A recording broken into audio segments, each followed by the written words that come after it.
And welcome back, everybody, to another episode of Benched with Bubba, episode 824. Continuing our team by team previews to get you ready for the 2026 fantasy baseball season. We head to the Windy City to talk Chicago Cubs baseball. Always a fun team, always a team that should be in the mix, especially for real life and fantasy. Lots to go around there. And in order to help me break it down, as a friend of mine, a friend of the show, she has been awesome enough to join us each year of this fun endeavor that I decide to do every off season. And she is one might say she bleeds Cubby Blue, as she writes at the bleeds Cubby Blue. She also writes at Baseball HQ. She does some stuff. She's all over the place. She's just busy. You can find her on Twitter at BCB_Sarah, on Blue Sky at BCB Sarah, and pretty much on all social media, somewhere in that realm of combinations, if you're looking for it. Sara Sanchez, how you doing, my friend? You know, I it's cold here, like remarkably, bone-chillingly, shatteringly cold. But other than that, I can't complain. The Cubs are more interesting than they have been pretty much every year, except maybe last year when they made the big move for Kyle Tucker and was just at Cubs convention, just got to spend a bunch of time really celebrating this team. It was the 10-year anniversary of the 2016 Cubs. So Cubs convention really had the reunion feel to it, which was great. So yeah, as soon as the weather clears up, I'll be good. But thanks for having me on, man. It's always good to see you. Always great to see you and talk to you. You actually got into Cubs deal because I saw like all over X people complaining about the lines. We can't get in and because they oversold it, all this stuff. And I'm like, usually I see you post this. I missed it somewhere because it seemed like it was crowded. So they definitely oversold it. I wrote about that as one of my pieces covering the convention. And I don't have actual numbers on this. I have no sourcing on it, but I will say the good people of Reddit noticed that last year, the number of people on the app sort of maxed out at about 3,500. And this year, Friday night during opening ceremonies, there were 8,000 people on the app. So that is not the right amount of people for that venue. My read of the Sheraton is that their biggest ballroom, which is where they hold the opening ceremonies and all that type of stuff, seats about 4,000. So if they sold 8,000 tickets, then they knew well that a handful of people were not getting in. I actually didn't get into the opening ceremonies. It's the first time I've not gotten into the opening ceremonies. I've been at every Cubs convention since 2017. But I usually go for the panels Saturday morning anyway. So I got there early to listen to Jed Hoyer and Carter Hawkins talk. And by the way, can I just say, it was the most relaxed and chill I have ever seen Jed Hoyer in my life. He was literally wearing a Hoyer Bears jersey, which on brand. Wow. And he was kind of telling jokes and talking about the time he was a bat boy for the Reds when he was a kid. Like, it was kind of endearing. And I think that getting to the playoffs and making some big moves got a monkey off of Jed's back. Yeah, because I know you've always been a huge Jed Hoyer fan. So that must have been real weird for you sitting there going, wait a minute, we still haven't won it, Jed. What are we doing here? Like, the job's not done. But to your point, he was getting ridiculed for quite a long time. And nothing was really happening. And plus, the last few years, and we're going to get into this now, is there's been a ton of like big names leaving the team, like bring them back, not bring them back, who's going to get traded, so on and so forth. And that's something that he had to deal with every offseason, and usually didn't work out as well as people hoped. Most of them left, unfortunately. So that has been a point of contention among Cubs Nation, I should say, from the outside looking in from me. And also, lastly, watching the Cubs convention stuff, the reunion, seeing Rizzo and company rolling around, it's always, I love Rizzo. I know you guys too. Like, Rizzo's great. So, awesome. So it was fun to watch, like, from their eyes going through it all. And, like, the Giants won the World Series and they come back and do their reunions. But the Cubs, like, those players, they go into the people. Like, it's different. Like, they're out there. Like, they were in the bleachers for Rizzo's, like, deal. And they go downtown. Like, they don't care. They're like right in the mix. I have to tell you, having Rizzo back in the fold is so great. I was, of course, at Rizzo's party in the bleachers when the day he came back. I was there with my friend Ken Schultz, who I go to like all of the big Cubs days with. And number one, the craziest thing I have ever seen at a baseball game, and I go to a lot of baseball games, was Moises Ballesteros hitting his first career home run to Anthony Rizzo, bounced off his hands in the bleacher. I have never in my life seen anything like that. I doubt it has ever happened. It was it was wild, man. Like, it was just like one of those statistical flukes. Like, how does that even happen? But no, man, Rizzo's a man of the people. He understands how great it is in Chicago. And he had a quote actually at CubsCon that I think is apt. He said, there's no better place to be on a summer day than Wrigley Field. And that is factual. And the fact that he can say that, having played for the Yankees, he was in the Red Sox minor league system. Like, the man he is exposed to the big teams, and Wrigley Field is where it's at. So hope you can get to Chicago sometime soon. I would love to hang out in the bleachers with you at Wrigley, but Rizzo back in the fold is elite. Yeah, that's my next goal. I've been to Wrigley. I've done good seats behind like the dugout. I don't play it. The bleachers are obviously on my list of things to do one of these days. So hopefully sooner than later. I saw Rizzo just got signed to NBC's broadcast, so that'll be going to be so good. Yeah, it'll be great. So good. Let's move on to not yet 2026. My first question I ask: what were your thoughts on the 2025 season for the Cubs? Obviously, it didn't end the way every team wants. Only one team gets that. It's usually this bad team that wears the same colors as you guys. But how do you think the season as a whole went for the Cubs? Honestly, better than expected. I thought the Kyle Tucker move really made the team better. What the Cubs have been missing the last few years is an elite bat up the middle. And what they really hadn't had since 2021 was that dude, like capital D hitter who you were going to fear that you could build your whole lineup around.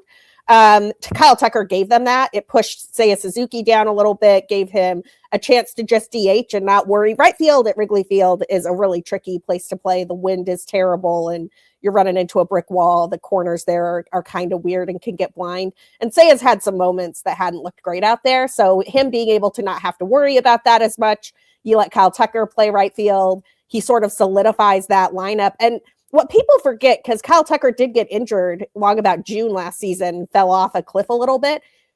Through June, he was exactly who you've always expected Kyle Tucker to be. And it seemed from my angle like he lost faith a little bit in the Cubs medical staff to get him back. And it became clear at some point they were not going to come to terms on an extension. And he was just like, well, I'm just going to ride out the thread here, get to my next job and call it.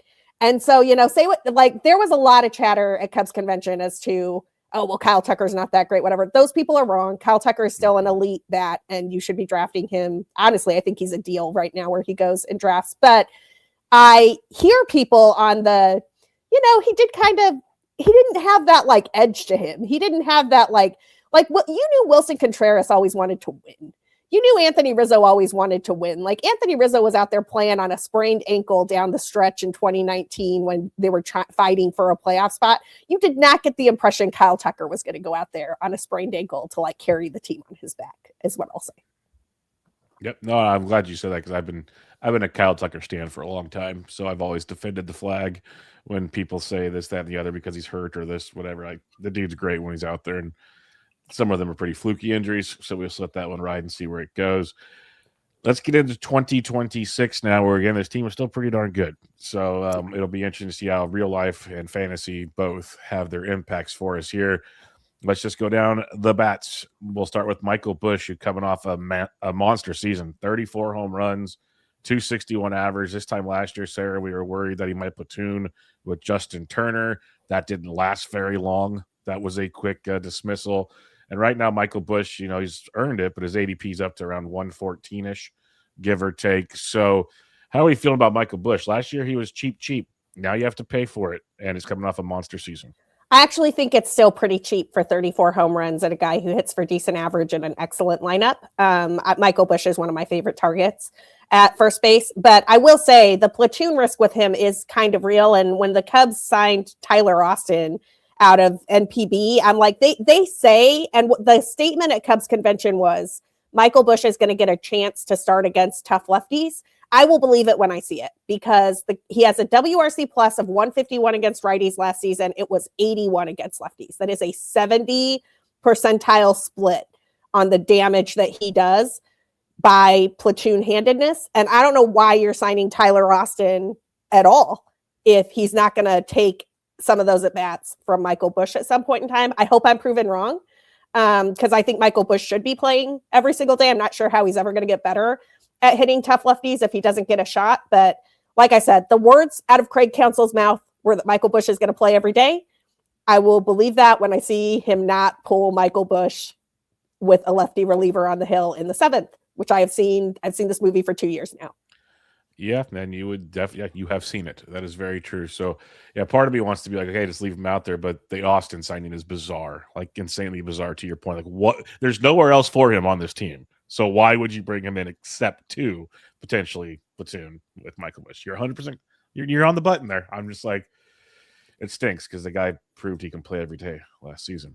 And I will say with Michael Bush, it's not like he's going to sit for, like, he might get a day off when they're facing a real tough lefty or something, right? Yeah. But like, it's more that he loses those at bats late in games because they pull him in the 6th or 7th when some lefty reliever comes in, and now you've got an inning and a half of Tyler Austin. And it's like, so you're talking about, I don't know, probably 50 plate appearances over the course of a season, but it's a reason that he will not hit that 600, 650 mark that you're going to get from like an Ian Happ. And I just think people need to keep that in mind with Michael Bush.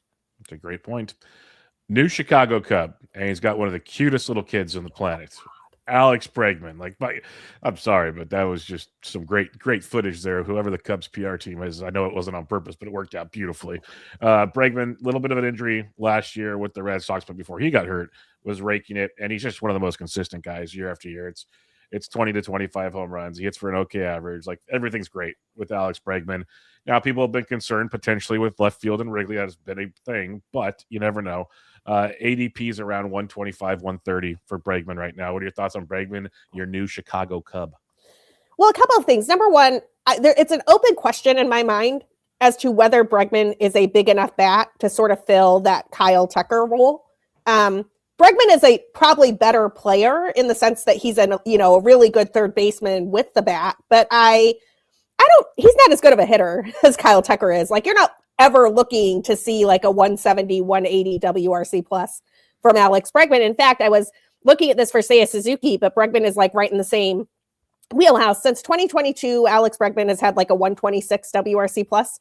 Seiya Suzuki has had a 127 WRC plus. I'm just not sure you can replace the offensive production of a Kyle Tucker with an Alex Bregman. That said, he raises the floor on the position they were weakest at last year. They got exactly 0 WAR out of third base. And Matt Shaw was streaky at best. His second half had some reasons for optimism. His first half was apocalyptically bad in terms of his approach at the plate. So I'm not out forever on Matt Shaw. I think that he's got some potential. Like, that's a mixed rookie year, but you're glad he ended it on a high note. However, Alex Bregman is much better than Matt Shaw. That said, I am not worried about the thing that most people are worried about with Alex Bregman, which is the power dip. And I was at first, because Bregman has that same pulled fly ball trick that Isaac Paredes does, and Wrigley Field is the deepest left field corner in sports.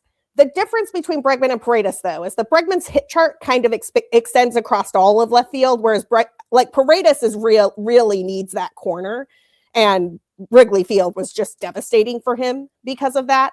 Bregman actually gains some home runs in the alleys compared to Fenway and compared to Minute Maid. When you look at his hit chart overlaid with Wrigley Field, I think the wind is still probably an issue, but I don't think he's going to lose home runs immediately. Now, I think 2 to 3 years down the line, Bregman probably goes from being a 25 home run guy to an 18 home run guy. Like, as he ages, I don't think his power will age particularly well at Wrigley. But for 2026, Bregman is probably as good of a hitter as he was last year, maybe a little better. One of the things when I was digging into him right after the trade that kind of shocked me, his slash line was better away from Fenway than it was at Fenway. It's not like he was getting some huge BABIP increase from the monster or anything like that. That was kind of a stunner for me. So I think he's going to be great. He's obviously going to play every day. I'm not terribly concerned about him losing a ton of power at Wrigley next season or even in 2027. I think in 2028, though, I'm a little concerned. Yeah, as things age, as we all know, things change, and see where that goes. But to your point about Bregman, yeah, with Wrigley, I agree, because like I looked at that was the initial thing everybody complained about, so that's why I brought it up. But I looked at the spray charts, and again, those are, he still has to do it, but he's done it for quite a few years. But I also saw someone, I was looking for the tweet now, I couldn't find it. They put out some numbers the other day that were really good. It was like there's like a percentage of home runs to left field, and then he showed like Houston, which was like one of the best, and obviously that made sense. But then it showed Boston was like a negative 12 impact because of the monster. You have to elevate it more, which Bregman doesn't do. Yes. And then Wrigley was like neutral to lefty, Yes. start to left-handed or right-handed hitters. So it made a lot more sense when they broke it down, because you start visualizing like, okay, wait a minute, actually, like this does make sense. To your point, wanted to throw that out there as well. But I love Bregman. I think third base stinks. So if you want to take your chance and you don't worry about steals, it's not a ceiling play, but it's a heck of a floor. That's what you're getting with Alex Bregman. Yeah, I totally agree with you. And I didn't see the tweet you're talking about, but I will say that Brett Taylor over at Bleacher Nation did the work of overlaying Bregman's 2025 hit chart at Wrigley Field. And you can just see the gains he's going to get in the alleys. That is linked in my piece, the Alex Bregman signing by the numbers. So if you look that up at Bleed Cubby Blue, you'll find it. Or if you look up Brett, great follow on all the socials for Cubs stuff. But so I mean, I'm not worried about Bregman's power this year. I'm not worried about it for a little bit, but I don't know how it ages when the wind's howling in. Like Wrigley can be a mean place to play. Yep, I remember you mentioned 2 years ago or last year on the show about how the weather just shifted the entire dynamics for a full season like we hadn't seen before. While we're on the Bregman subject, before we go farther, what's going to happen to Matt Shaw? So the word at CubsCon was that he's going to be like a super utility guy, and that he will get some reps in the outfield to give guys days off there. He's already doing work in the outfield in Arizona. There's been video of that coming out of the Cubs complex, which is great.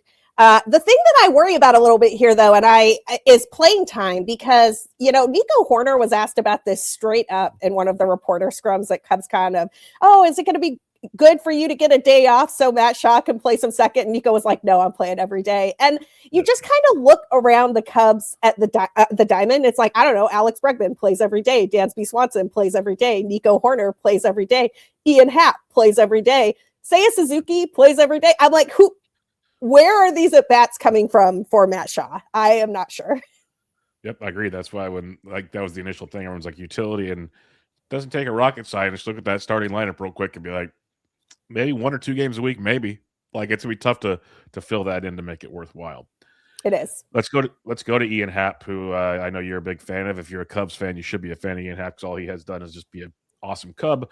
He, consistently hits 240 to 250. We've got the power, a little bit of speed, just great stuff all around. The free agent season, so it might be the last time we hear, like, are they going to trade Ian Happ? It's a yearly tradition. ADP is around 180, though. Doesn't cost you much at all, which I think is super cheap. What are your thoughts on Happ? Ian Happ is my last outfielder I feel really good about in a draft. If I am getting my third or fourth outfielder and it's Ian Happ or Brian Reynolds, I'm really happy, because those are guys who are they're solid floor. Just like you said, he's going to hit 240. He's going to give you 25 home runs. He's going to play every day. It's not going to be flashy. I think that if you were listening to our friends Eno, Saris, and DVR over on Rates and Barrel, it's like he's the fancy oatmeal, right? Like some oatmeal with some brown sugar and some raisins. It's like, but it's not flashy. It's not Kyle Tucker. It's nothing. There's no Seiya Suzuki 30 home run ceiling there, but it's fine. And it's going to be great for you. And it's going to be in a really good lineup.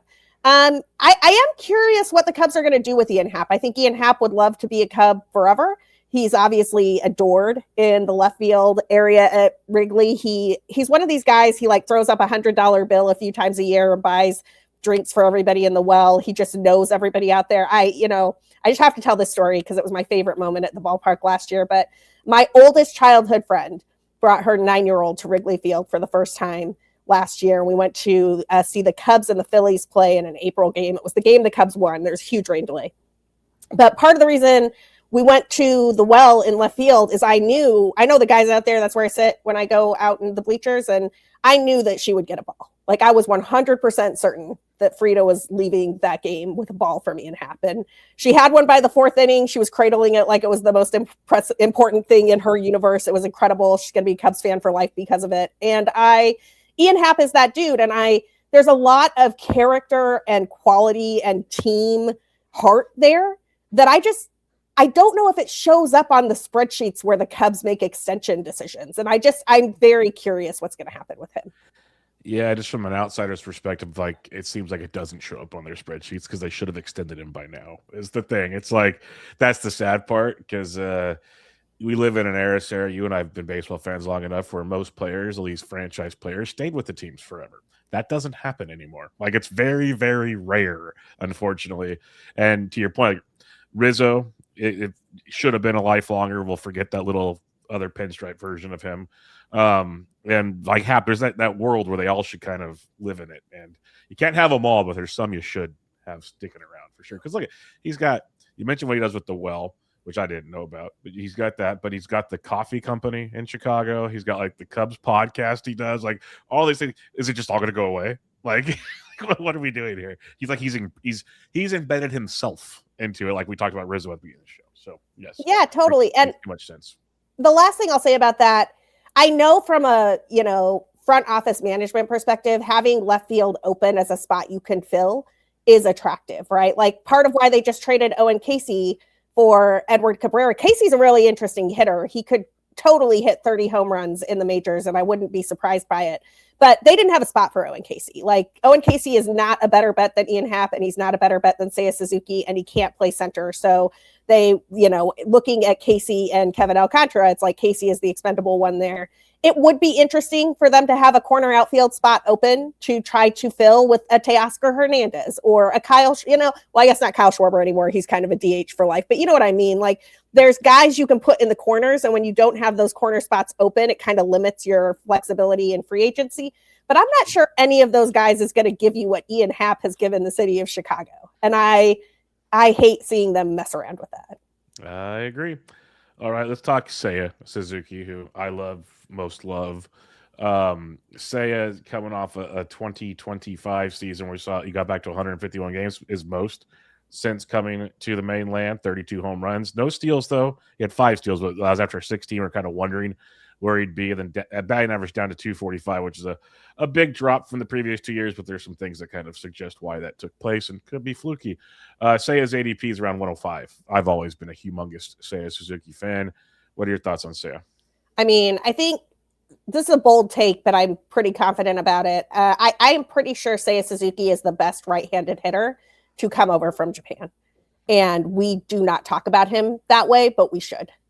He is, in the time that he has been in Major League Baseball, he's had a WRC plus of 127. Now, admittedly, some limited seasons because of injury, and he's been a bit streaky. He's struggled to adapt as the league has adapted to him sometimes. But there's a couple of reasons I'm really optimistic about Seiya Suzuki heading into 2026. The first is the automatic ball strike system that the umpires will be using. Seiya Suzuki gets more balls called strikes against him than almost any major leaguer in the sport. I'm not saying this anecdotally, like the people who watch the Cubs closely have seen it, and I've never understood it. It's almost like they're treating him like early in his career. I was like, are you giving him the rookie treatment? Like, this is crazy. He's not a rookie, but he has an incredibly good eye, and he is going to get a ton of balls that were previously called strikes as actual balls with the tighter zone. I think that's going to help his on-base percentage if you're in an OBP league, but I also think it's going to help his power because he's going to have better pitches to hit. He is not going to get called out on pitches that were balls, and I just think that's going to improve him overall. I do think that part of what happened last season with his improvements, though, was because he was the designated hitter. He wasn't playing in the field every day. I think playing in the field has led to some injuries for him. I think part of why you saw that fall off on stolen bases is they're just like, yeah, it's not worth it. Like, we'd rather keep him in the lineup and not worry about him getting hurt at all. I can say as an elite hitter, I love watching him play. I love him at the ADP he goes at. I think he's going to be better in 2026 with the ABS. Yeah, I can't disagree there. I love Seiya. I think he's great. I hope he DHs more than he plays the outfield, but we'll get to that in a minute of why that might not take place. That's kind of back to Matt Shaw not playing. There's nowhere for him to play, and this is part of the problem. But we'll get there in a minute. Center field is not a problem. That's going to be locked down potentially for years to come. Pete Crow Armstrong, PCA, talking about bursting onto the scene in 2023. Like, we had a little cup of coffee in 2024 where we played 123 games. We didn't get the full experience. Last year we did 31 homers, 35 steals, 247, 91 runs, 95 RBIs. And that's with a second half that was pretty disastrous, all things considered. So, like, the ADP at 33, so like in a 15-team league, that's an early third rounder. I've just been torn on him. Now it's falling, Early in draft season, I was a second rounder, and I couldn't do it. But I'm starting to turn my mind a little bit. But where are you at on PCA? Because I know he's a fan favorite, but let's look at the ball player here. Well, the most important thing about Pete Armstrong is he's the best center fielder that the Cubs have had probably since Reed Johnson, and he's better than Reed Johnson. He makes plays at Wrigley Field that I've never seen made. I'm gonna, I got into some arguments on Twitter about this during award season, but I think he's a better defender than Ceddanne Rafaela. I think it was criminal to give the Platinum Glove to Rafaela over PCA. Like, if your argument is that Rafaela also plays middle infield and that makes him a better defender overall, like, maybe. But if your argument is that Rafaela is a better center fielder than PCA, you are wrong. And you just have to watch some footage of PCA and know a few things about Wrigley Field to understand why you are wrong. Because Pete Armstrong makes catches that nobody else makes. Like, they get called 5% 5-star catches or whatever, but that is because we don't have metrics for nobody else would catch this ball except this guy. And he does it multiple times. So if you go look at a 5-star catch leaderboard and you look at opportunities and the percentage of catches made on 5-star opportunities in Major League Baseball, the only player since the StatCast era that is over 50% on those chances is Pete Crow Armstrong. It's like Pete Crow Armstrong at 50% and then Kevin Kiermaier and Michael A. Taylor at like 30%. That is bonkers. That is like different stratosphere of defensive ability bonkers. And so he's going to play every single day because that glove is too valuable to not have out in the field. It's actually a reason that when we get to the pitchers we're going to talk about in a minute, you should bump every Cubs pitcher higher than you think you should because of the defense behind them. But I'll save that for the pitching side of things. So PCA is going to play. What he did in the first half last year, and, I'll just say, I think I was going to win the Bubba and the Bloom League overall until PCA's second half, because I was just riding that. I was in like first to third until probably late July, even with his fall off in the second half. And then I just couldn't replace it. I had like a 40-40 guy go blank. And I was like, where am I getting that on the waiver wire? And I still did okay, but I wasn't able to like finish in the top 10 like I hoped I would. PCA last season demonstrated that he can be streaky and bad for 2 months and have a 30-30 season. Yep. That's bonkers. That's worth the draft price he's currently at. But the problem with him in those first 2 rounds is you want your first 2 round picks to be guys you never have to worry about benching. Yes. And PCA has more of a Michael Harris II bit to him, that like when he's bad, he's borderline unrosterable. When he's good, he's a first rounder. And he's young enough that I think he could work his way into a first rounder, but I'm not sure. I'm curious how that will develop. It's like, you're in my brain, Sarah. This is my problem with PCA. It's like, I think he's an elite talent. I had zero problems with that. The inconsistencies for the way I draft my teams, just if I had hair left, I'd have to pull my beard out, basically. Like, it's stressful with rostering him, because to your point, when it's bad, it's like, I remember shows last year, people like listener question, should I drop PCA? And we're always like, if you could put him on your bench, please do not drop him. But it's just like, I get not starting him. It's very difficult right now.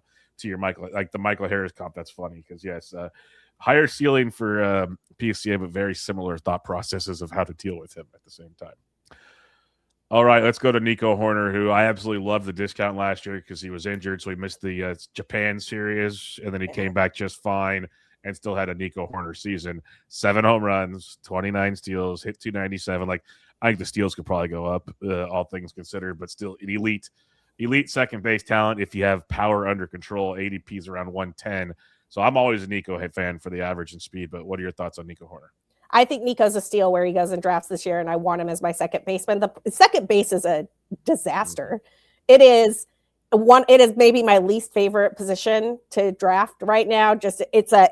You have to take one of like 3 second basemen early, or you have to go bargain shopping for guys who all have flaws. Nico you're not getting any power, but like, unless you took Ketel Marte, or maybe like, I believe in Jose Altuve's bat still, like, you're not getting that much power from second base anyway. Nico's going to play every day. Like, I agree with you. The steals could go up. He's a shortstop at second base, which really gives the Cubs an up the middle defense that is unbelievable to watch. It's so fun. to watch their defense play. I think that we kind of slept on him 2 years ago because his average fell off into like the 278 range when he was hurt instead of being at that 290 range. I think he has a 300 season in him. I think he's one of these guys who's going to put up 310 or 315 at some point in time. And we're just going to be like, yeah, of course, Nico hit 300. He has the third lowest strikeout rate in baseball last year behind Luis Arias and Justin Wilson. He is the guy you want up when you need somebody to make contact, and he's going to get a bazillion at bats with guys on base. So draft Nico as your second baseman if you can. And I think that ADP is just going to go up all draft season. I fully agree. I like him quite a bit. Like I said, helped me a ton. I love him in auctions. You mentioned the listener, like he goes so cheap in auctions, it feels like, compared to what he should go for because he doesn't have the power. People kind of like overlook him. And it's a part I really enjoy building a team that way. Dansby Swanson, I've always had a soft people are gonna think I'm just giving Cubs love because you're on the show, but like literally you can ask Ryan, everybody, for like 3 straight years I just draft Cubs because like I love their prices and what they can do. And I love Dansby. He went 24-20 last year. He's like got a 2020 profile or at least a 2015 profile and doesn't crush you elsewhere. And he never costs much. His ADP is 145 right now, Sarah. So I literally in a DC I'm in right now. He's my middle infielder. I just drafted him yesterday. So what's your thoughts on Dansby? Dansby is the shortstop line for me. He's the exact same guy as Ian Happ for me, but it's short. It's like if I can get one of the shortstops ahead of Dansby, I'm happy. But if I haven't for whatever reason, Dansby is the guy that I'm targeting as he can play every day and I'm going to be okay with it. And he's going to go 20-20 and the average isn't going to be pretty, but it's fine. I think that my only problem with Dansby on the Cubs has ever been, I think they signed him. The deal they signed him to and the AAV of it and where they were at the time, they kind of signed him like they thought he was their star player. And I don't think Dansby's ever been the best guy on his team. Or maybe like in Little League or like college or something, but like he is best when he's the third or fourth best guy on his team. And I think the Cubs have built a situation now where he is the third or fourth best guy on the team. And that's perfect. That's exactly what Dansby should be. Hit 240, go 20-20. But maybe my favorite thing about him, which is only relevant to fantasy in terms of his playing time, but it's part of why he plays every day and is so consistent. So I think it is relevant. Defensively, I was worried for when the Cubs signed him that I thought he had a weak arm at shortstop because his arm speed StatCast metric is one of the lowest at shortstop. But watching him play, I've decided it's something else. I think he only goes as hard as he has to. He never overthrows a ball. He never throws the ball too hard. Like he gets exactly the right amount of English on it to make sure he gets the double play and nothing else. And that in and of itself is a skill. Like understanding what your max out is going to keep you healthy and on the field longer. And I really love Dansby. No, I'm with you, man. It's crazy. He's going to be 33, which I guess he has been around that long when you really think about it. He's the number 1 pick for the D-backs years ago. Got traded to Atlanta. Now he's in Chicago, but doesn't really act like it when he's out there. I'll say that much. Well, let me say something on the first round pick situation, because one of the things that is fascinating about this Cubs team, they have a badonkadonk number of first rounders on this roster. This is like Alex Bregman, Dansby Swanson, Nico Horn. Like this is a team of elite floor players. And they may not have some of the, like, there's not a 50 home run guy here, right? But they got like 6 guys that are going to hit 20 and 3 that can hit 30. So I don't know. Well, they're going to hit like 260, 270. So they're going to be able to like put runs together too, which is going to be good. And like we said, we'll get to the pitching where they've improved a few things and you might not need to score a bazillion runs to make it work. Like they're building a team that can compete, as you know. So this is actually a pretty good ball club. Before we get to the DH situation, I want to hit the catchers first. And this is a tough one because I went into last year a humongous Miguel Amaya fan. Obviously had the injury, missed a lot of the season. Carson Kelly comes in, is a beast. That slowed down, but he still was formidable throughout the season. And Amaya came back. Kelly still pretty much kept the lead role. How do you see that going right now between Kelly and Amaya? Because personally, I'm not a coach. I like Amaya more, but I'm a realist. Kelly had the gig to end the season, essentially. So Carson Kelly is really interesting to me. I'm a big fan. I've mentioned this at PitchCon and other places before. I love the 15-game rolling charts that you can do at Fangraphs, and I love looking at multiple years of a player with those. with different things like their K rate, their WRC plus. And the reason I love those is because if you look at 15-game rolling charts over the series of a couple seasons, you can see if a player's floor has shifted and you can see if their ceiling has shifted in a way that a lot of other charts don't show you. And what Carson Kelly demonstrated last year that I think is telling and interesting and important is his floor is higher than what you thought it was. And I think we missed it because he had like some of those some injuries with the Diamondbacks, but we kind of all forgot that he was supposed to be like the elite hitting catcher who was going to replace Yadi Molina someday. And then he just kind of had a bunch of injury seasons that didn't happen. And we all kind of thought, well, he's a backup. No, he's a really good hitting catcher. And the Cubs remembered that and they got him to that place. That said, Miguel Amaya is also a really good hitting catcher. And the Cubs want him to be their starting catcher. Like, he is the guy who is under team control. He is the guy who they developed. He is Miguel Amaya being who he was is the reason they felt like they could move on from a Wilson Contreras, which is, I still think that was a mistake, but I understand why they didn't think that was a mistake. I think this is a more even playing time split than other people do. I think that Miguel Amaya could wind up with more playing time at the end of the season than Carson Kelly, because the Cubs are more invested in Amaya being their guy over the longer term than they are in Kelly. But I think Kelly demonstrated that he had the ability early. And frankly, there were some of those games, like some of these 2 home run Carson Kelly games, where he really just put the team on his back and won them on his own. And I don't think Amaya has that in him just yet.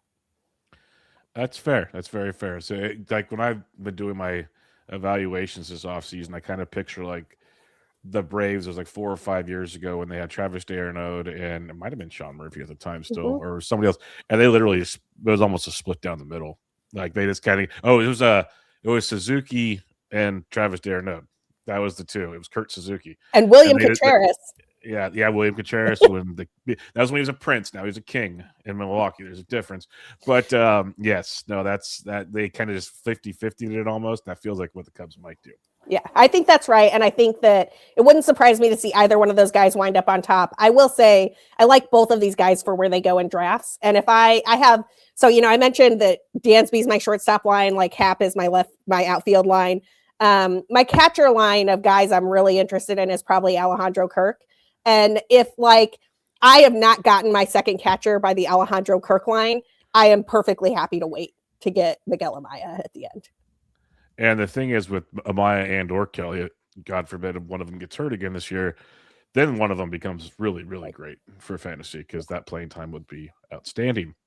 Unless, and I don't think it will happen, but maybe the DH who was a catcher but probably should DH, let's be real about it, Moises Ballesteros has an impact on anything this year. Everybody loved him when he got called up. He hit 298, 2 homers in 20 games, small sample, but we know he's got some pop. Hit for a decent average throughout the minors. Going to be 22, super young. ADP is just inside the top 400 for him. I think it's because of concerns of playing time, because we really don't know. What are your thoughts on Ballesteros this year? Ballesteros is the designated hitter, and you are going to love him. I love him so much. So I already knew Moises Ballesteros was going to be like one of my guys. Like, I don't know, man. I have a thing for Latino catchers who rake. Like, it's a whole William Contreras, Wilson Contreras. Like, there's a trend here. Okay. That said, when Moises Ballesteros got called up, he's sitting in the dugout at Wrigley, and the pregame show asks him a question about who he has modeled his catching and hitting game off of. And he says, Salvador Perez. I'm like, well, that's really interesting, because Salvador Perez also has like a similar timeline to Moises Ballesteros. He was a real young minor league guy playing in his 17, 18, 19-year-old seasons in the complex league, like worked his way up, got his first taste of the majors at 21. Like, let's do a comparison. Salvador Perez and Moises Ballesteros and see what you get. And what I honestly thought I was going to find is that Salvi would have more power and Ballesteros would get on base more and have a better average. And I was wrong. Moises Ballesteros at age to level was better than Salvador Perez at everything, at every level.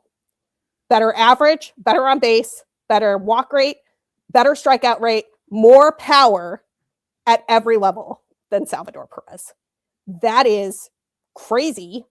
Now, Salvador Perez is a better catcher, and Ballesteros is probably going to be a DH. So I think that at this point, they kind of go on different paths because, catching is a really, really hard gig, and it takes away from players' offensive ability to be able to maintain that catching ability. I don't think Ballesteros is going to be a 40 home run guy anytime in his career. That's not the hit tool he has. But the hit tool he has is in some ways better because he doesn't strike out very much. He walks a ton, and he hits with doubles power and a bit of home run power. So you're looking at a guy who could get like 20 bombs, but still slug like 450, 500 because he's getting extra base hits, and his on-base percentage is probably going to be 350 or better. I love Moises Ballesteros. The very last thing I will say about Moises Ballesteros, when he first came up, he struck out like one time in his first 24 major league plate appearances as a 21-year-old in a playoff race. That is crazy. That is an elite bat. And I think the Cubs have an opportunity here to develop a designated hitter, like a David Ortiz type of designated hitter. And I'm not sure he'll ever have the power ceiling that Ortiz had, but he might be able to have a JD Martinez ceiling, like 25, 30 home runs, hits 300. Like, who wouldn't love that? Which brings us back to where do the at-bats go? Because Moises Ballesteros doesn't really have a position he can play. He's not a very good catcher. He can kind of play first base, but he's also like 5'7", and like, let's just be real, that's not a thing that's happening in Major League Baseball. So he's kind of got a DH or bust. There's a non-zero chance he will get catcher eligibility if, God forbid, Carson Kelly or Miguel Amaya has to take some time off and they don't want to put him on the injured list or whatever. I think they don't want him to catch. Yeah. They want him to hit. And the kid can hit. Yeah, no, that's what it seems like, because even when the injuries were happening last year, they still weren't calling him up to catch. No, like, Reese McGuire was catching. Yeah, it's like that was kind of the moment where you really knew this was not a thing for him right now. So, all right, good to know on Moises Ballesteros. Let's head to the mound with the Cubs, who, again, Matthew Boyd last year out of nowhere. I mean, out of nowhere, because it was 39 innings in 2024. He's battled injuries. He hasn't done 100 innings since 2019. There were 179 innings last year. It was outstanding. Like, great. ADP is 228 because people still don't believe he can stay healthy, which is fair, I think. But he's going to pitch for Team USA, which I really don't love to see. Where are you at here on Matthew Boyd? Because, again, amazing season last year. I don't trust it at all. Okay, so Matthew Boyd won me leagues last year on the following theory, which I think is still actionable for 2026. I did not believe he was going to pitch 179 innings.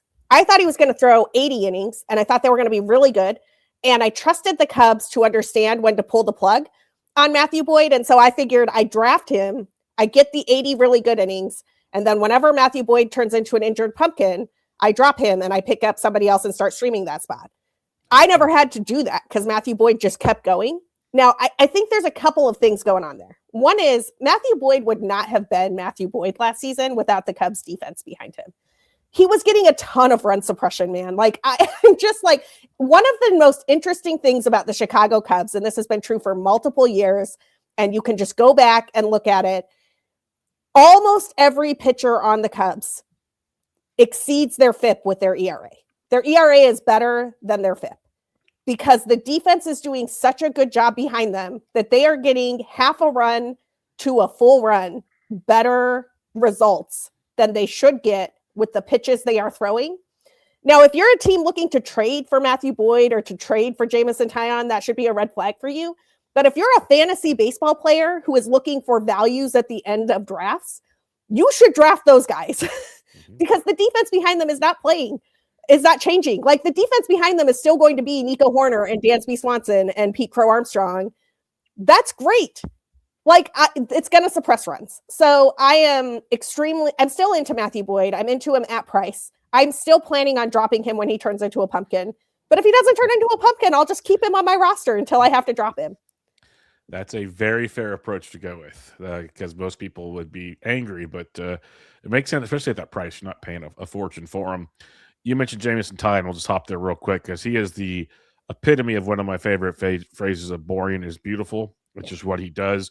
He's going to give you like 160-ish innings, maybe a little more. You never know. But the ratios are almost always intact. Not going to light the radar gun on fire, not going to rack up the Ks, but very serviceable to your point. And with balls in play a lot, defense helps. ADP is 326. I'm pretty sure by the sounds of it, you're on board with this. Oh, it's a great place to go shopping for wins late in a draft because Jamison Taillon will not just pitch. He's going to pitch into the 6th inning. I mean, one of my favorite things to do, I live about 5 blocks from Wrigley. I'll pick up a single and the guy who starts I never miss or Jamison Taillon starts because I think if anybody on this Cubs team is going to throw a no-hitter, it's going to be Jamison Taillon. He's going to have some day where it's 55 degrees in April and the Cubs will let him keep going because he's Jamison Taillon and he's a horse and the defense will make some amazing plays. And before you know it, he'll have thrown 9 innings and he'll have struck out like 4 guys, but he'll have a no-hitter. And I never miss a JMO start on that theory. I've never seen a no-hitter in person. And he's going to get wins. He's going to get wins and he's going to have good ratios. He's not going to get strikeouts. So, get your strikeouts somewhere else. But I think Jamison Taillon is a pretty good value where he goes for wins. Yep. No, I'm with you there. I think he's a great DC play, great 15-team play. Martin Sokolsky actually wrote him up in a quality starts piece recently because to your point, he's going to go at least 6. Like, it's boring, but it's very, very beautiful to me. All right, one of the other new additions to the Cubs, you mentioned the Owen Casey trade. Edward Cabrera comes to town, and I've always been a big Cabrera fan. I'm not alone in this. It just comes down to health and command with Cabrera because pure filth. And last year had the ERA of 3.53 through 137 innings in the bigs, which was a career high. And right now his ADP is about 185, Sarah. So what are your thoughts on Cabrera's full first season in Wrigley? I really like Edward Cabrera at Wrigley Field, and I really like him on this Cubs team. So the thing that jumps out at me and jumped out at some of our friends, so I want to give a shout out to the people who did this analysis before me, but Nick Pollock and Saris both talked about this when the trade happened. Edward Cabrera started throwing his sinker more than he threw his 4-seam in 2025. And part of the reason he had better command numbers is because that 4-seam is a walk fest pitch for him. He can't control it. It winds up resulting in a bunch of men on base, and then he doesn't strike guys out, and then it's a disaster, right? But when he moved to the sinker, he could throw it for strikes at least, which meant even though it was getting hammered, he was able to get people out, and he was not walking the land. I think that with the Cubs defense behind him, that sinker becomes a better pitch. It's not like he's giving up a bazillion home runs now. Do I love Edward Cabrera with the wind blowing out someday at Wrigley? No, probably not. But I do love him for strikeouts. His off speed and breaking stuff it's stupid. It is so fun to watch. That changeup is, what is that changeup? I'm can we call it a changeup? It feels like a pitch all of its own. His slider is ridiculous. His curveball is ridiculous. So the last thing I'll say about Edward Cabrera, he actually does something for the Cubs that I don't think they've had since Yu Darvish, which is all of their pitchers are kind of similar. Yeah.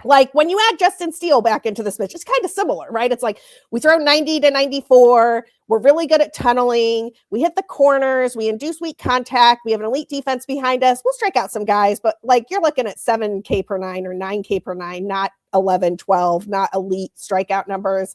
We're just going to let our defense get guys out, and we're going to do it in a non-flashy way. And that is fine, except when you're at your 3rd or 4th game of a series against a team, and they've seen 3 guys that all look the same, I think that gets easier to hit by game 3. Edward Cabrera is not the same as all these other guys. All these other guys are going to go 91, 92 and trick you a bit. And Edward Cabrera is going to come at you with a changeup and a slider that should not exist. And then you're going to have to get used to Justin Steele again. It's going to be great. Yeah, no, that's a great point because it is a lot of similar pitchers. Right or left-handed, doesn't matter. They're kind of soft tossing it, pitching to contact for the most part. That's what you're getting. So very good point on that one. Cade Horton, one of the best pitchers in the second half of baseball. Him and Trevor Rogers were 1-2 last year. Horton pitched 118 innings with the Cubs, 2.67 ERA.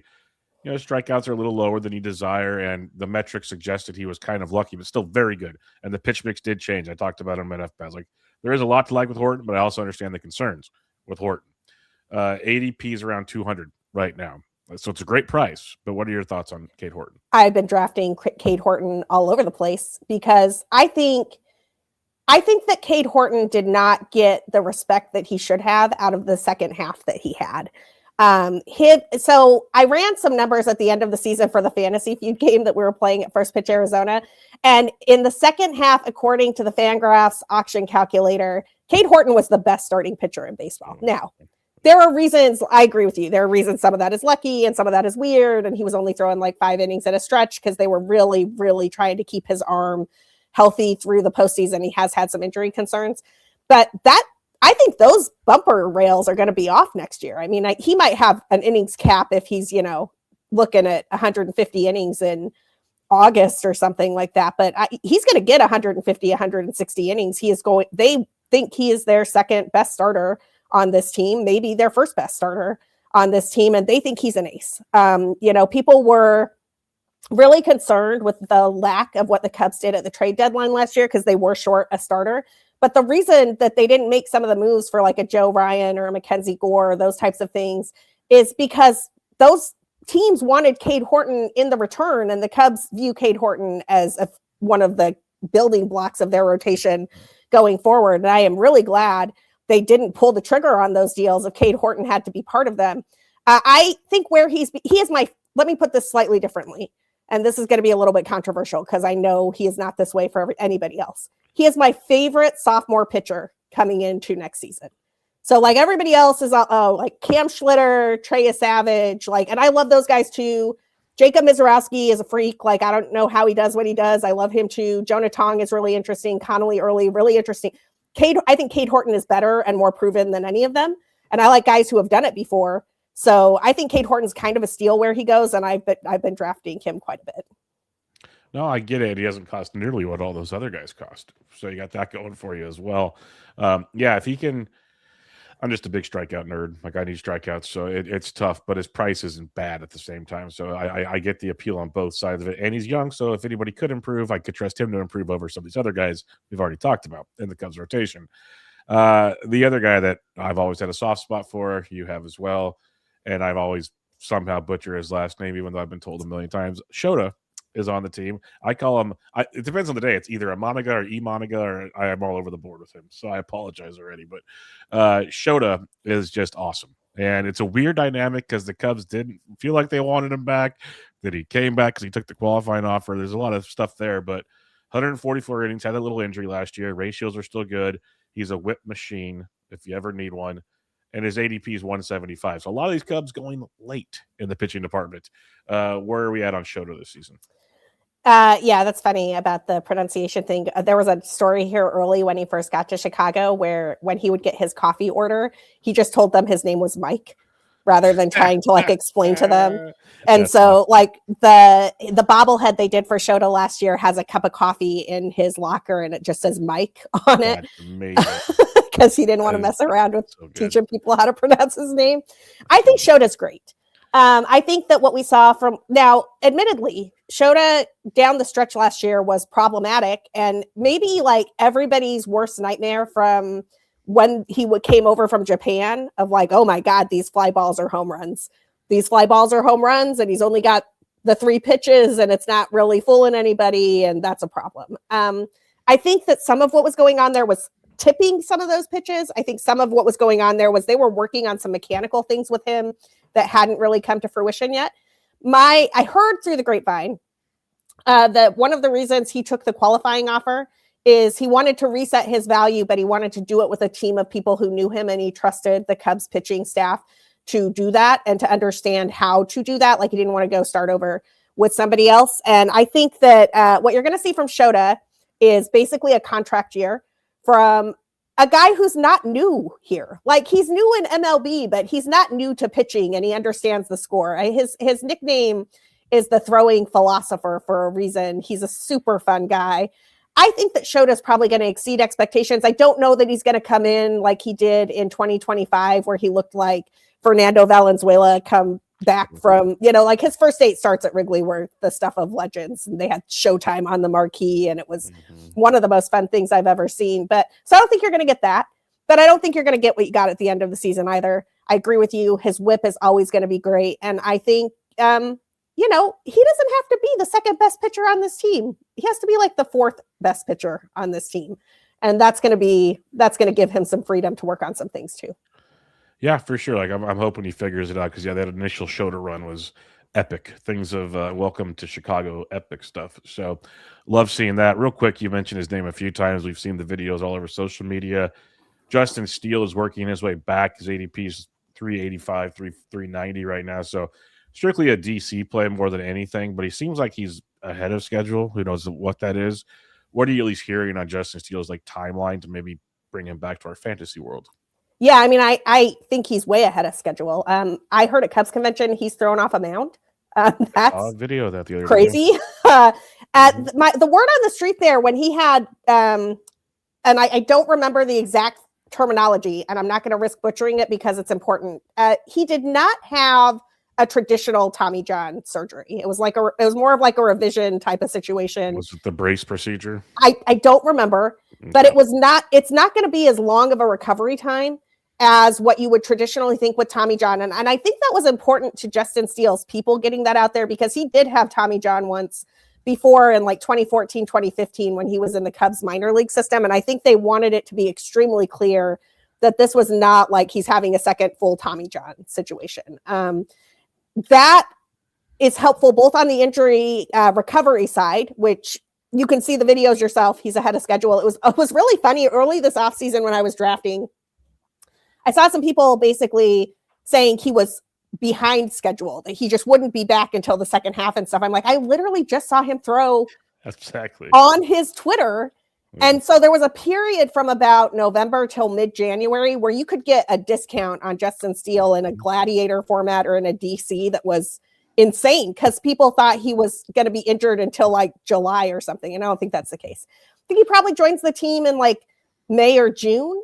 I think they've got a really deep rotation right now. So they're going to wait until he's healthy to bring him back. And then I'll be curious to see how he does. Because Justin Steele, if you remember, when he came up was kind of a fringy number 4 or 5 guy. And then he worked on how he located that slider and his fastball for basically he gets multiple pitches out of 2 pitches, which is it's kind of hard to articulate. But Alex Fast did a really good video of this that you should check out. So he has turned 2 pitches into 4 pitches, basically, and been elite at it.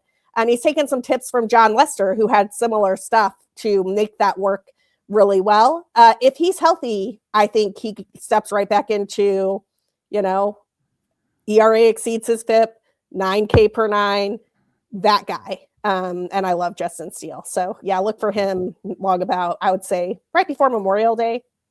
Okay. Yeah, based on the videos, I was thinking sometime in May as well. So that makes sense. Like he's moving along nicely.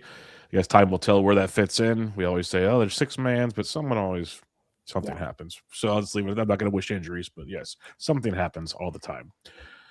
Closer, Daniel Palencia was outstanding last year. 22 saves, good ratios, great to watch. They had other guys off and on in the back end when Palencia was hurt, before Palencia. A lot of moving targets in that bullpen for a couple of years. It feels like it's been up and down. It feels like it's Palencia's world, but they keep bringing in other good back end arms. So, Sarah, how are we approaching this? Because right now, Palencia has an ADP about 110, and obviously closers are pushed up right now. But where are we at on the Cubs closing situation? I like Daniel Palencia as the Cubs closer. I do not like him as my closer 1 in a draft. I want him as my closer 2. Yep. And the drafts where I've had to take him as a closer 1, I usually feel like heart palpitations of this might not work. He could get like 7 saves. So the thing about Palencia is he throws 102, which is great. He has closer energy. He comes into the game and he's like, he literally comes into the game to Gasolina. They have like the whole montage and everything, and he's throwing gas. I mean, it's amazing. He doesn't strike out as many guys as you think he would strike out for throwing 102. So he gets hit a little bit more than you would think he would with that type of velocity because he doesn't have quite the movement on his pitches that some other guys who throw with that type of velocity have. My bigger concern with Palencia, he has had injury issues, both in the minors and in the majors. And what happened to him at the end of last year is, and I was at this game, it was one of the worst moments of the season. He kind of like grabbed his shoulder in the middle of an outing where he was getting shelled. And I was like, oh my God. And I was sure he was done. I think it was against the Mets in like September. I was like, he's out. He's done. The Cubs have no closer. That is a shoulder injury. We will not see Daniel Palencia again until late 2026, maybe 2027 if we're lucky. And then he was back. And I was kind of stunned, but also he didn't come back as the closer. He came back in these like high leverage situations in the playoffs where he would face like the 4, 5, 6 guys. And I don't know if he's the closer. And I'm like 90% certain he's the closer. I do think, though, both Hunter Harvey, who you have on your list, but also Phil Maton are guys that the Cubs think if Daniel Palencia got hurt, we could move this guy up and it would be okay. And lastly, I will say, I think people are sleeping on Ben Brown's role in this bullpen because Ben Brown is born to be a closer. Yep. Ben Brown has 2 pitches that are wipeout pitches. And what we have seen, they tried to make him a starter and get him like comfortable going 6 innings, and he couldn't, right? Like there were games where he would give up no hits through 5 innings and then just get shelled in the 6th. And it didn't work, right? But Ben Brown in the bullpen could become an elite arm really, really fast. And I am not sure if Daniel Palencia is a better closer than Ben Brown. Now, Ben Brown is not being drafted as a closer. You should not draft him as a closer right now. But if you're in a DC and Ben Brown is sitting there in like the whatever round, I don't even know what his ADP is right now. ADP 515. Yeah, dude, Ben Brown is a steal in a DC. I love him so much. Yeah, he's been a favorite target of mine and others. I can't remember what episode in the offseason. Ryan and I, it was like a Bloom board or something, like first test, something. And his name was on the board. So we started digging in on him. And we were just like, what the heck are they doing? Like, as we were both just like, he's a closer. Like, he's got 2 pitches. Might have been a pitch mix board or something. And it just popped. Like, wow, he's filthy. That might not have the longevity or the repertoire to be a starter. But to your point, as a closer, like, he's very, very good. So the other thing with Ben Brown to keep in mind is like, he's still stretched out. And so for the early part of the season, he's probably not going to be one of those 7, 8, 9 guys, but he's going to be the middle reliever who gets a win if a middle reliever gets a win. And he strikes out a ton of guys. So like, honestly, if you're in even a standard redraft, not like a gladiator situation or something, but like a, regular 15 teamer, throwing a dart with your last pick at Ben Brown is not the worst idea in the world, because he could be one of those middle relief guys like a Matt Strom who help your ratios, give you some strikeouts, and then wind up becoming a closer later. And it's like, I don't know, man. I love Ben Brown. Yep. No, I'm with you. I was glad you had it written down on my paper here. I'm like, I'm going to ask her about Ben, but you nailed it because it opened our eyes, right? And I'm like, whoa, like, why is he not here? Like, we love Palencia, but it's just like, you got this toy right here. So make it happen. All right, let's talk prospects. The Cubs have had plenty. They've come through the system. They just traded Owen Casey. Anything that could be an impact this season from the minor league department for Chicago? Yeah. So a guy that I think people are sleeping on, and I'm trying to pull up his stat page right now because I didn't do that before the show like I should have. But they have a first base prospect named Jonathan Long, who obviously is blocked by our friend Michael Bush. But at the end of last season, they were giving him reps at third base because Matt Shaw was having so many issues. And Jonathan Long can hit, man. I'm trying the exact slash line, and my computer is being really slow because I'm trying to do it while I'm streaming. But Jonathan Long had an absolutely outstanding season at AAA last year. I got it for you. 305, 20 homers, 2 steals, 91 RBIs. Yeah. Yeah. And the kid can hit. So I was a little. This is also part of why I was a little stunned that they went and got Tyler Austin, because I'm like, you don't need Tyler Austin. You have Jonathan Long. I think Jonathan Long probably makes his major league debut this season. I think that he does some damage as a first base cornerback type of guy. And I also think that Jonathan Long could be a trade chip for the Cubs, because those are the types of numbers that you throw into a deal when you're trying to get somebody else. So keep an eye on Jonathan Long, whether he makes his debut for the Cubs or somebody else. I think he's going to be in the major sometime this year. Love it. Love it. All right. Last question I have for you, Sarah. What are your expectations for the 2026 Chicago Cubs? Hold on. Before I answer that question, let me say one more thing. Pitching prospect that you need to keep an eye on, Jackson Wiggins. Jackson Wiggins is a dude. Like, he is this year's Cade Horton, and he might actually be better Then Cade Horton, he's the other guy that the Cubs wouldn't let go of at the deadline last year. And so made it to AAA last year. He will make his major league debut if he's healthy sometime this season. Keep an eye out when Jackson Wiggins gets called up. Beautiful. Now, your projections for 2026.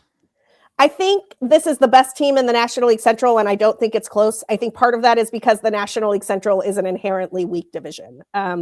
The Reds haven't really done very much this year. Like, now, don't get me wrong. They brought up like Sal Stewart last year. I think Sal Stewart's extremely interesting. He's one of my favorite guys to keep an eye on in drafts, and I've been targeting him in places. But like, they needed to add to that team, and I'm like, who have you added? And it just seems like they're a cuspy playoff team that didn't add much.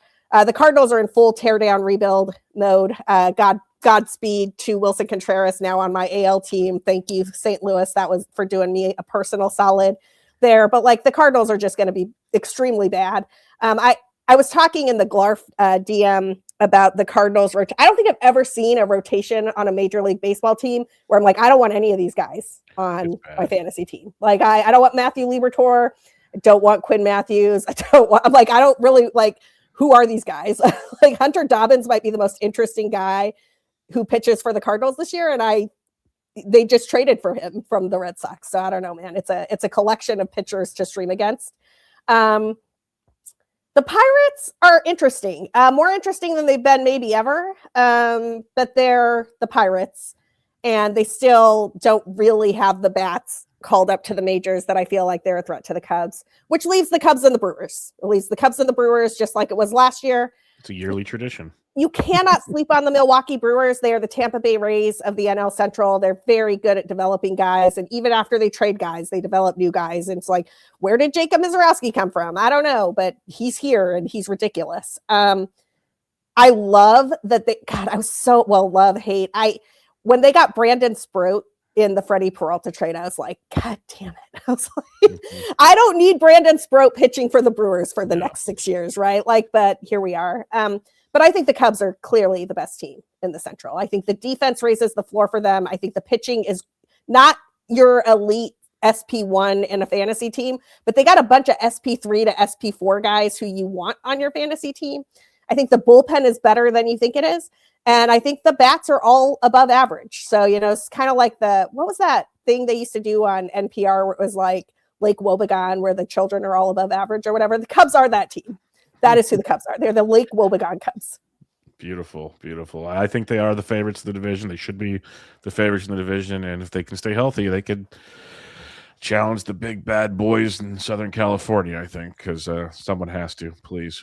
They are built to beat the Dodgers. Okay, I think they would have done a better job against the Dodgers than the Brewers did in the NLCS. We'll never know, but that Cubs team is built to give the Dodgers a run for their money in a way the Brewers are not. Completely agree.